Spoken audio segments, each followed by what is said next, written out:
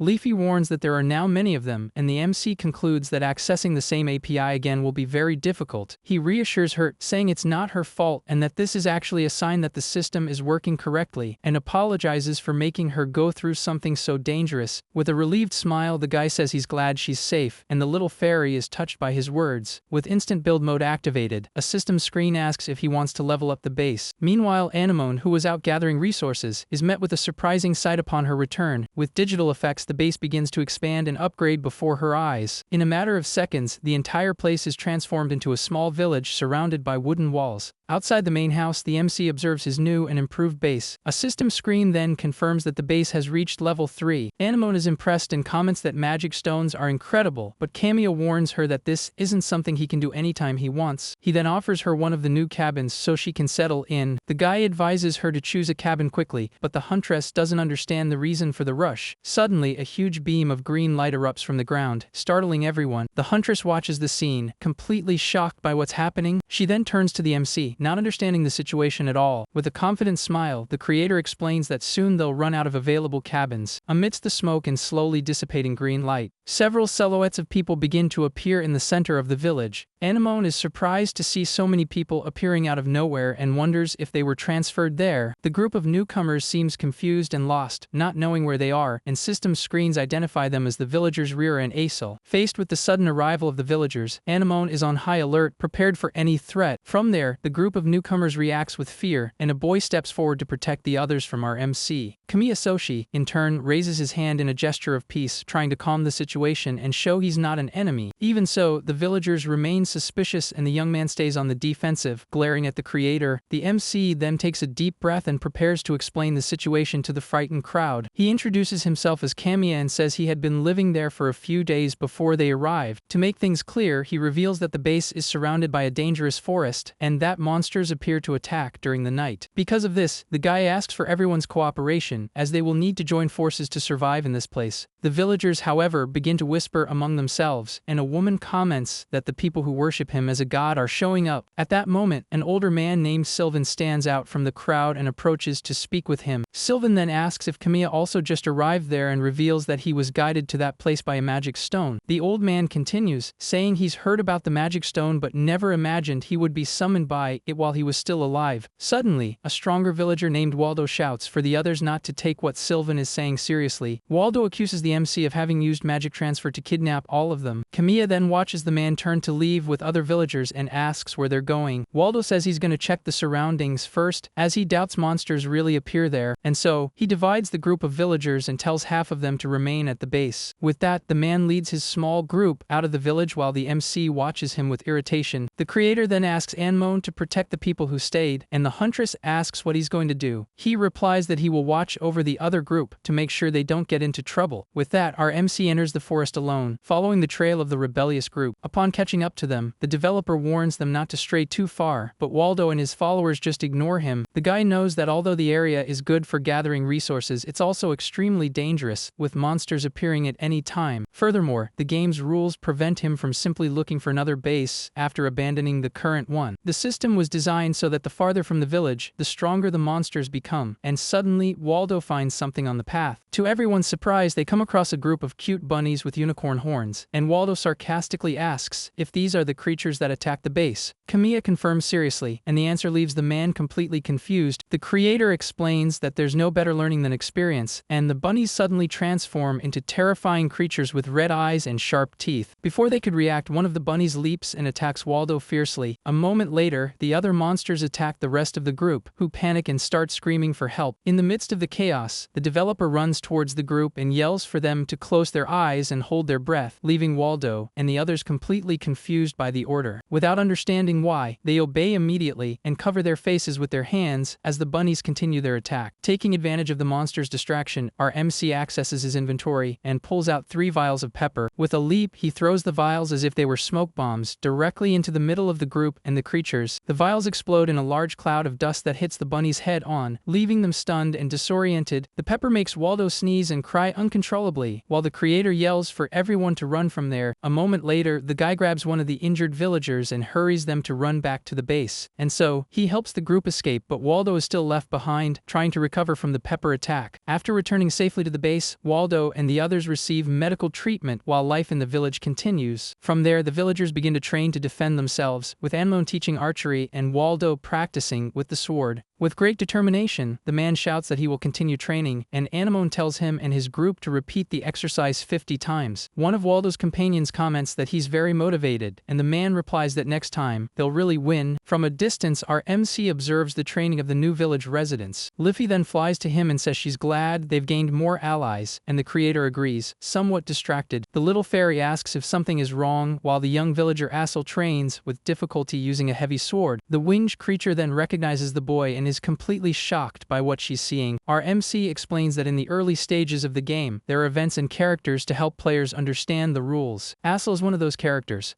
and he was created to teach that fallen NPCs cannot be revived. Thus, a tragic fate was written for the boy from the very beginning of development. According to the original script, Assel is taken out during a monster attack on the base. By witnessing his mother Rira's grief, players learn that each character in the game is irreplaceable. Back in the present, the young man continues to train with all his might, unaware of the future that awaits him. The creator watches the training from afar and concludes that according to the script, this boy will soon be gone. With a determined look, he wonders if, as the game's creator, he has the power to change the destiny he himself wrote. Later, the villagers begin to prepare a large communal meal over a campfire. A moment later, the training group returns to the base after a long day of hard work. Waldo sits at the table and says the training was great and that now he's starving. One of the village women then serves him a meal, and he he thanks her for the food. Rira approaches Kamiya and the others and invites them to eat as well. With that, Anemone and Rira join the MC at the table, ready to enjoy the meal. All the residents gather at a long table to enjoy the meal together in a rare moment of tranquility. During dinner, Asel turns to Anemone and enthusiastically asks what she thought of his sword skills. The huntress replies that it wasn't bad at all, and the compliment makes the boy super excited. However, she then says that his archery skills still need a lot of practice, which leaves the young man quite discouraged. Our MC observes the scene from afar and remembers that Asel is a character created specifically to teach the game's rules. The script was designed for him to overestimate his own strength and get wiped out in battle anyway, teaching players that NPCs don't respawn. Back at the table, Waldo messes up Asel's hair, saying he's finally becoming a man, but Rira scolds him for encouraging him. The boy then tells his mother he needs to learn to fight because of the monsters, but she insists he should leave the fighting to the adults. With a determined look, Asel shouts that he wants to be strong to protect everyone, just like his father was. Rira confirms that his father was strong but that he never confused recklessness with courage. Hearing the conversation, the creator realizes he needs a new strategy to keep Asel alive, one that uses the boy's courage intelligently. Sylvan then interrupts the discussion and tells Asel that's enough of that topic. The elder reinforces that he is still a child and not ready to fight like an adult, and the boy agrees with his head down. The developer becomes thoughtful and reflects that everyone needs to work together to protect the village, but corrects himself, remembering that this place isn't quite a village. Sylvan notices his distraction and calls out to him, causing our MC to apologize and say he was just lost in thought. Sylvan then changes the subject and asks the MC if by any chance there are any drinks around, but Waldo scolds him for the question at such an inopportune moment. The elder, however, laughs and says it's precisely because they're about to fight that he wants to drink, as he's decided he's not going out sober. With a look of disapproval, our MC comments that the old man's resolution is quite pathetic. Even so, he stands up and promises that if everyone survives that night's attack, he will arrange for some drinks for a toast, which makes Waldo and Sylvan extremely excited. Liffy then appears on the creator's shoulder and, noticing his serious expression, asks if something is wrong. The scene shows a bit more of the meal, with the villagers laughing and having fun. The guy reflects that all these people are alive and that he was the one who threw them into this brutal survival game. The little fairy gets a sad look, realizing the weight of the guilt her creator is feeling. She tries to console him, saying that it was necessary to make Last the ultimate game and that without him, these people wouldn't even exist. The developer, however, thinks that the last thing he wants to be is an irresponsible god who creates things without taking responsibility for them. As late afternoon arrives, the base falls silent as everyone prepares for the battle to come. Our MC then gathers all the villagers and warns that there will likely be another monster attack that night and that they need to review the formation. He begins by explaining that those who won't be fighting should guard the perimeter from inside the base, and that although the monsters usually come from one direction, they can't be careless. For the combatants, he assigns the 3 best archers to form an archery squad led by Anemone. Finally, he instructs everyone else to grab their swords and head to the front line to fight in pairs. The creator continues to detail the formation, explaining that one of the pairs will serve as guards in front of the archery squad. He then assigns Waldo's group to the front line, and the man celebrates, saying it's payback time. Faced with the situation, Waldo asks the MC who he will be fighting with in the upcoming battle. To everyone's shock, the guy announces that Asel will be his partner, leaving the boy and his family completely stunned. Rira, the young man's mother, steps forward and pleads with him not to throw her son into a fight like that. Our MC faces her calmly and says he completely understands her concern. However, he explains that unfortunately, staying in the rear guard doesn't guarantee anyone's safety. And he continues, saying that if Asel is willing and able to fight, the sooner he gets strong, the better to increase his chances of survival. With a look full of determination, Kamiya promises that he will do everything in his power to protect the boy. His strategy is based on the fact that the system's AI is programmed to ensure Asel's demise, and by putting him on the front line, it's easier to predict the enemy's movements. He knows it's not a guarantee, but to reverse a programmed event, they need to take risks and overcome them. Anemone then intervenes and tells Rira that she can trust the MC when it comes to combat as long as Asel is willing. With a cry of determination, the young man accepts the challenge, saying he wants to be strong just like his father was. Rira watches her son with a mix of pride and fear but ends up accepting his decision. As the sun sets, a hand clenches tightly, for everyone knows this is a cruel world, and seeing the light of dawn is never a guarantee. With an inspiring speech, our MC raises his fist and declares that tonight they will be the victors and the survivors, and the crowd cheers him on with war cries. A moment later, night falls and a sinister red light covers the base as hordes of monsters pour out of the forest towards the village. An army of goblins with red eyes eyes and sharp teeth advances, and a system screen announces the start of the 4th day's mission with the objective to survive the night. The battle then begins, and the villagers' formation works perfectly, with the creator and Asel on the front line, and everything going exactly as planned. To ensure nothing goes wrong, the guy asks Leafy to keep an eye on Azel and notify him immediately if anything happens, and the little fairy agrees at once. From the top of the watchtower, Anemone leads the archers and shouts for them to keep firing to disperse the group of monsters. From there, a shower of arrows rains down on the horde of creatures, hitting several targets and causing disorder in the enemy ranks. The arrows continue to fall, creating impact explosions on the battlefield, managing to slow the monsters' advance. The MC praises the good work and yells for everyone to finish off the enemies one by one, and tells Waldo to protect the archer's tower, and the man responds with confidence. Although the number of monsters had increased with the base's level, for everyone's first battle, they were doing surprisingly well. Using the strategy of fighting in pairs, the villagers prevent the enemies from coordinating and eliminate them efficiently. Waldo advances with his partner and comments that the creatures are much weaker than he imagined. Suddenly, a much larger and stronger goblin appears and blocks Waldo's attack with its bare hand. The giant monster's eye then begins to glow with digital data, indicating that the system's AI is focusing on a specific target. Asel watches the scene completely terrified as one of the villagers struggles to defend himself from a goblin. Realizing the situation has become much more dangerous, the giant monster takes advantage of Waldo's partner's distraction to attack, and the man scolds him for looking away in the middle of a fight. Working as a team, the two finally manage to defeat the creature, and Waldo asks if his partner is sure about what's happening over there. A view from above shows the intense battle, with the traps and the archer's arrows working perfectly to thin the horde of monsters. With the effective use of traps, they manage to reduce the number of enemies, and as the creator expected, Asel's presence makes the creature's movements easier to predict. However, the world of Last is not so merciful, and the situation begins to change drastically for the worse. A small goblin with a knife sneaks up behind one of the villagers who is busy fighting. Its eye glows with digital data, revealing that the system's AI is targeting a new objective. The villager turns, completely confused by the sudden change in the monster's behavior. Suddenly, the goblins become much stronger, and the villagers start to be pushed back, shouting in surprise at the power increase. From the top of the tower, Anmon also notices that the creature's movements have become strange and much more coordinated. Realizing the urgency, the huntress leaps from the tower and leaves her post to help on the front line. She then runs in the middle of the battle while our MC and Asel fight side by side against the monsters. Leafy watches everything with extreme concern and tries to get her creator's attention. She screams desperately, warning that there's a monster right behind him, and the guy turns around in a state of shock. However, the creature completely ignores him and advances straight for Asel. Just as the system had planned, the creator desperately yells for Asel to get up as the boy is on the ground, surrounded by two goblins. With tears in his eyes and a glint of determination, Asel prepares to face his fate. As one of the monsters prepares for the final blow, a perfect arrow hits the creature's eye, saving the boy by a hair's breadth. The one responsible for the shot was Anmon, who continues to provide support with her bow and arrow from a distance. She hits another goblin in the eye, and the monster yanks out the arrow in anger as the huntress approaches. The girl is shocked to realize that the creatures are completely ignoring her, which is unthinkable based on the normal behavior of goblins. In another part of the battlefield, Waldo lets out a war cry and springs into action. He attacks one of the monsters with all his strength, using his combat skills to turn the tide. With a confident smile, he says he won't lose to mere goblins and manages to immobilize one of them. However, one of the monsters catches him by surprise with its club and sends him flying with a single blow. Lying on the ground and surrounded by enemies, the man finds himself in a very dangerous situation. Breathless and frightened, Asel watches the scene and realizes he's completely alone and unarmed. Our MC then shouts for him to ready his sword and not give up the fight. With a second wind and the creator watching over him, the young man gets up and prepares for combat. However, he's completely frozen with fear, unable to move in the face of the threat. Seeing that Asel won't react, the creator throws himself in front of him and blocks the goblin's attack with his sword as the boy screams his name in fear. With great difficulty, the guy holds back the blow and realizes the monster's power isn't normal. He then concludes that this is a system intervention to ensure Asel's demise. Even though he manages to block the attack, the MC is hit by a blow to the side, and Leafy shouts his name. Worried, one of the monsters takes the opportunity to attack Asel again, but the boy manages to dodge just barely. Anemone then appears, and with a powerful kick, she lands a direct hit on the goblin, knocking it to the ground. She positions herself in front of Asel to to protect him and carefully watches the fallen monster. Suddenly another goblin attacks Waldo, but the man manages to defend himself with ease. He then finishes off the creature with a powerful punch, throwing it to the ground with force. With a victorious smile, Waldo comments that humanoid monsters are great because they're easy to punch. Next, Anmon charges to attack another monster with her knife, but it manages to dodge. Seeing the situation, the creator yells for Anmon and Waldo to draw the enemies away. Waldo replies that it's easier said than done as he continues to fight the goblins. He manages to land a powerful punch on one of them, but another attacks him from behind with a club. Anmon yells for him to push the monsters back, and the man agrees, ready to continue the fight. While holding one of the goblins, the creator yells for Asura to aim for the creature's head, but the boy hesitates in fear. The guy encourages him, saying that this is the turning point of his destiny, and that if he wants to live, he needs to fight. With a look full of determination, the young man tightens his grip on the sword and prepares to attack. With a war cry, Asura attacks the monster with all his might, landing a direct hit. The MC takes the opportunity to counter-attack and sends the goblin flying. With a final precise blow, he finishes off the creature once and for all. The monster then falls to the ground, defeated, and its club flies through the air. The creator turns to Asura and congratulates him on a job well done, leaving the boy relieved and proud. With a new burst of energy, the guy shouts that they're almost there and that they need to keep fighting. The battle continues intensely, with everyone fighting with all they have against the horde of monsters. One of the villagers defends against a goblin's attack with his shield while preparing to strike back. With a quick and precise movement, he delivers a sword strike to the enemy. The scene pans out, showing all the warriors bravely fighting against the remaining monsters. The MC's sword shows signs of wear, with several cracks and chips on the blade. After a long and exhausting battle, one of the villagers joyfully shouts that they won, and everyone celebrates the hard-fought victory. A moment later, a system screen appears, congratulating everyone for completing the fourth day's mission and surviving the night. Rira, Asura's mother, watches her son from a distance with a look full of relief and concern. With that, she runs and hugs him tightly, completely emotional that he survived the terrible battle. As the two share a tender moment, our MC and Leafy watch the scene from a distance with their arms crossed. The victory filled everyone with confidence, and they feel they can overcome any challenge that comes their way without losing anyone. However, this naive confidence would be shattered, as fate had an unexpected end in store for one person in that group. Suddenly, several digital effects surround the villagers, leaving them completely surprised and confused by what's happening. A system screen then reveals that the base has reached level 5, and the village expands before everyone's eyes. Waldo is impressed with the new walls and fortifications and comments that it's simply incredible. Sylvan observes the transformation and concludes that this is the power of the magic stone, and the creator confirms that he is right. The guy begins to explain that the monsters defeated in battle and the items collected in the forest serve as resources. These resources are accumulated inside the magic stone and become the source of power for the base's development. In exchange for these stored materials, they can use the stone's power to further strengthen the village. The MC continues, saying that when the base is strengthened, everyone's growth potential also increases. Anemone then sums it all up for Waldo, explaining simply that the stronger the base becomes, the stronger they can also become. A moment later, a system screen appears, congratulating everyone for completing the fourth day's mission and surviving the night. Rira, Asura's mother, watches her son from a distance with a look full of relief and concern. With that, she runs and hugs him tightly, completely emotional that he survived the terrible battle. As the two share a tender moment, our MC and Leafy watch the scene from a distance with their arms crossed. The victory filled everyone with confidence, and they feel they can overcome any challenge that comes their way without losing anyone. However, this naive confidence would be shattered, as fate had an unexpected end in store for one person in that group. Suddenly, several digital effects surround the villagers, leaving them completely surprised and confused by what's happening. A system screen then reveals that the base has reached level 5, and the village expands before everyone's eyes. Waldo is impressed with the new walls and fortifications and comments that it's simply incredible. Sylvan observes the transformation and concludes that this is the power of the magic stone, and the creator confirms that he is right. The guy begins to explain that the monsters defeated in battle and the items collected in the forest serve as resources. These resources are accumulated inside the magic stone and become the source of power for the base's development. In exchange for these stored materials, they can use the stone's power to further strengthen the village. The MC continues, saying that when the base is strengthened, everyone's growth potential also increases. Anemone then sums it all up for Waldo, explaining simply that the stronger the base becomes, the stronger they can also become. After the brief conversation, the MC turns and begins to walk away from the group. Rira then calls out to him again to remind him about breakfast, but the guy says he'll be back as soon as he checks the traps. The woman just nods, still with a worried expression on her face. The scene focuses on the barrel full of worn and damaged swords, all marked with red warning ribbons. With the arrival of night and a sinister red sky, the creator gathers all the villagers in the center of the base for final instructions. He then explains that tonight is the stampede, which occurs every 7 days, and that the attack will be much larger than anything they've ever seen. The developer asks those who will stay at the base to grab weapons and also protect the location from the inside. To avoid being overwhelmed by the number of enemies, he details that they will fight in a compact formation and assigns the positions of each pair. Waldo, with an axe on his shoulder, shouts for everyone to get moving and check their weapons well before the fight begins. Aso looks at his own worn sword with a determined expression, ready for the challenge ahead. All the combatants march together towards their posts outside the walls. From there, the warriors position themselves in their formations outside the main gate, waiting for the attack to begin. One of the villagers asks Asel if he's okay, and the boy replies that he is, even though he seems a bit nervous. Our MC then shouts to close the gates and for everyone to get to their battle positions. Inside the walls, the villagers, who are not on the front line, also prepare to defend the base with spears and bows. From the top of the wall, Rear observes the movement and reminds the creator of his promise to protect Asel at all costs. She then looks towards the front line, where her son and the other warriors await the battle that is about to begin. Suddenly, one of the villagers approaches her from behind and, with a broken sword, tries to attack her, leaving the woman completely terrified. At the same time, a gigantic horde of monsters with flying creatures emerges from the darkness of the forest. The army of goblins marches relentlessly, their heavy steps echoing across the field. A crowd of creatures with red eyes and sharp teeth reveals itself, showing the true scale of the dreaded stampede. A system screen then appears in front of the MC, warning that the 7th day has arrived and a large-scale invasion is happening. With his worn sword in hand, he faces the new mission objective, which is simply to survive the massive monster attack. To make matters worse, a new group of wolf-like creatures also joins the enemy horde. Seeing one of his companions frightened by the number of monsters, the creator yells at him not to falter, as they prepared a lot for this day. The horde of creatures advances mercilessly across the open field towards the fortified base and its small line of defense. The developer then looks at the watchtower and gives the order to fire the flaming arrows they had prepared. From the top of the tower, Amon concentrates fully as she prepares her bow to follow Kamiya's order. She shouts for the other archers to stay calm and aim exactly as they train for the past few days. With that, a shower of flaming arrows is fired and flies towards the first line of monsters to begin the base's defense. The flaming arrow hits the ground and triggers a trap that was hidden in the earth. A moment later, a gigantic explosion occurs and easily devastates the first line of monsters. Waldo then celebrates the result and says that was a nice fireworks show while the MC observes everything seriously. A brief thought reveals that the creator managed to level up the base in time to produce gunpowder and create simple but effective landmines against the goblins. The guy, however, shouts for everyone not to lower their guard as more enemies are coming their way, and sure enough, several goblins emerge from the smoke of the explosion and continue to advance relentlessly. Among them, the wolf-like creatures also appear and let out a terrifying roar. With that, Waldo and the other warriors charge into close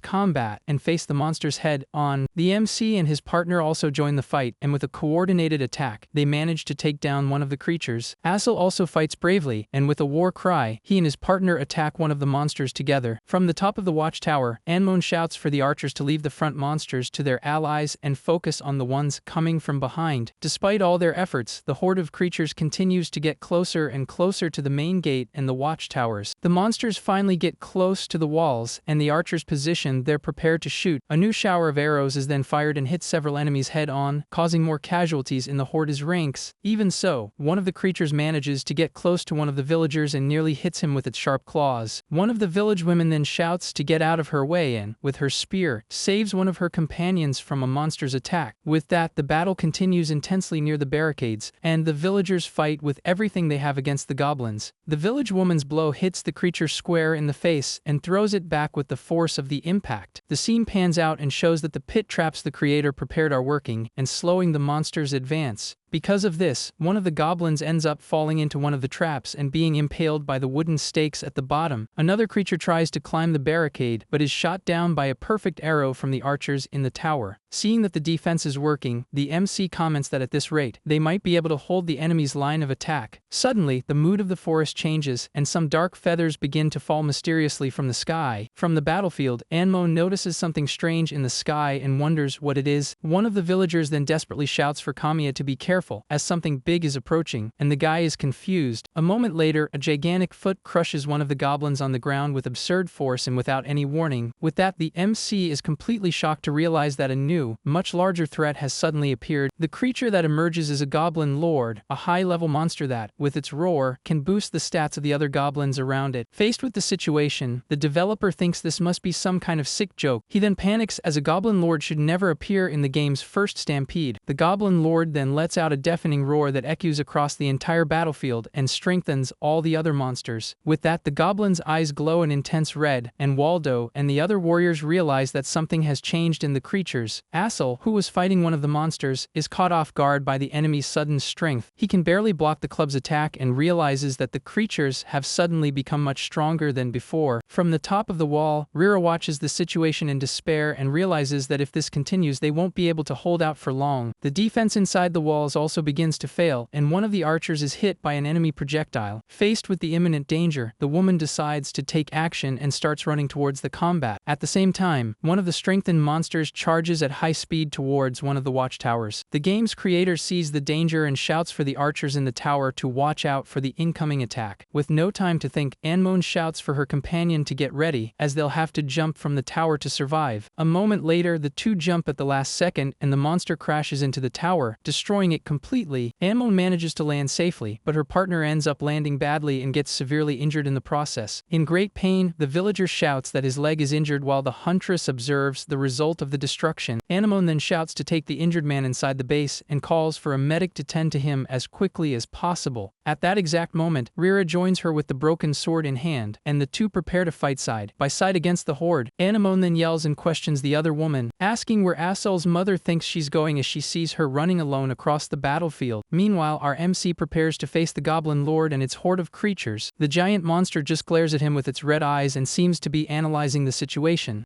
With a determined smile, the guy thinks that this is the real hard mode of the game. With the broken sword in hand, Rira runs determinedly across the battlefield. Suddenly, one of the strengthened goblins appears in her path and glares at her, ready to attack. Without wasting time, the creature charges at high speed towards the woman. With a quick move, Rira manages to dodge and plunge the broken sword into the monster's chest, defeating it instantly. Anemone then approaches and scolds her, asking what she was thinking running alone like that. Rira then explains that she needs to take that sword to Asel, as the weapon he's using has very low durability and could break at any moment. And she remembers that it was Kamiya himself who warned her about this. And sure enough, the young man's sword shatters in the middle of combat, leaving him completely defenseless. Rira shouts that she's coming, and Anemone tells everyone to fall back to a safer position. Anemone sees the danger, and with a perfect shot from her bow, she saves Rira from the attack of another approaching monster. Seeing that they're surrounded, the huntress decides she has no other choice, and will hold the monsters there so Rira can escape. Anemone shouts for Rira to run and says she'll buy her some time by creating a barrier of attacks that prevents the monsters from advancing. Asel's mother thanks her for the help and takes the opportunity to continue running through the chaotic battlefield. And so, the huntress finds herself completely surrounded by a group of strengthened goblins and prepares to fight alone. She knows the situation has become very complicated, but she stands firm, ready for the combat to come. In another part of the fight, Waldo and his partner continue to face the monsters with great difficulty. Waldo's partner can barely defend himself and ends up being hit head-on by one of the enemy attacks. With his life in danger, the villager wonders why the creatures suddenly became so much stronger than before. Waldo then looks to the top of the hill and shouts, completely shocked by what he's seeing. He points to the giant monster and wonders if that creature